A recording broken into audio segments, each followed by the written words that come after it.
Gentleman's recognized. Thank you, Mr. Chairman. We're not calling parents terrorists. We're just saying that people who happen to show up at school board meetings with a vested interest in what the school board does are going to have involvement from the counterterrorism division of the FBI and a threat label. That would sort of be like me saying, I'm not calling judiciary Democrats apologists for a lying attorney general. I'm simply saying that those who attend judiciary meetings on that side of the aisle deserve an apologist tag. It's absurd. Folks show up at school board meetings not just because they care about their kids, but because they care about the outcomes in our school system and in our country. And when they do so, we do not need the federal government tagging parents with that designation. If there's a threat to violence in communities, there's no attestation or evidence that law enforcement in local communities can't deal with that. This isn't a threat, this is threat construction.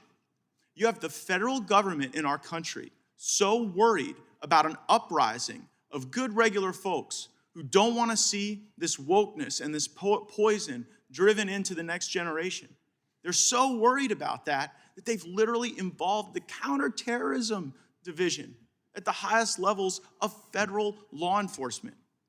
And here's why. They have legislation that they can't run on. I'm going to speak to the gentleman from California's legislation in a moment, but they have a Build Back Better Act that isn't popular. They have an infrastructure bill that gave no enhanced confidence from the public in their ability to govern. And so the whole deal that you're hearing from Democrats in Congress is that Republicans are scary. Parents, folks who show up at school board meetings, they could potentially harm you. And the only thing here that's going to protect you, America, is a Justice Department and an FBI that is choosing to play politics. The good news is the American people aren't falling for it. The bad news is we don't know how many. That's my question. How many people who showed up to school board meetings, who sent an email, who made a phone call, who expressed their First Amendment rights, how many of those people right now are under any tag or designation or supervision from the counterterrorism divisions of the highest levels of federal law enforcement? Is it like 5 or 6 thousand? Who knows? And who's next? That's the other question. My colleagues, Mr. Gohmert from Texas and Ms. Green from Georgia, went recently and observed the conditions in the D.C. jail, circumstances where people are being deprived access to medical care, access to counsel. I know many of us on this committee care deeply about prison reform. We work together on bipartisan legislation to try to ensure that no American would face grieved conditions that we would be embarrassed about in the world.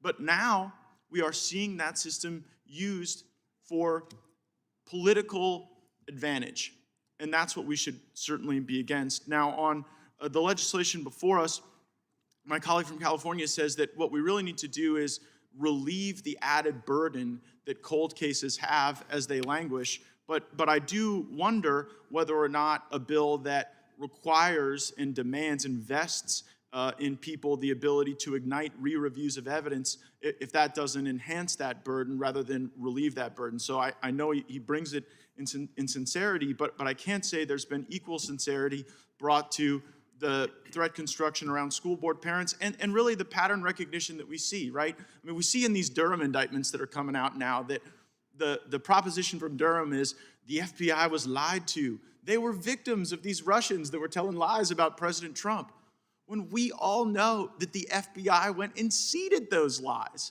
to justify action that they wanted to take that they wouldn't have otherwise been willing to take.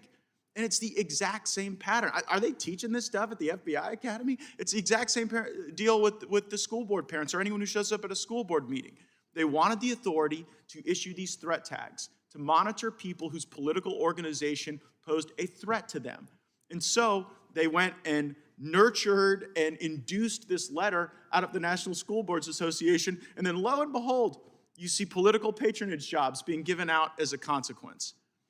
Everyone knows what's going on here. The House Judiciary Committee should be investigating these things, and what we'll find in that investigation is when the FBI and the Department of Justice want to go after people, want to go after Trump, want to go after political opponents, want to go after organizing parents and communities, they seed a lie. And they get that lie retold, and then they use it to target people. What a shame. I yield back.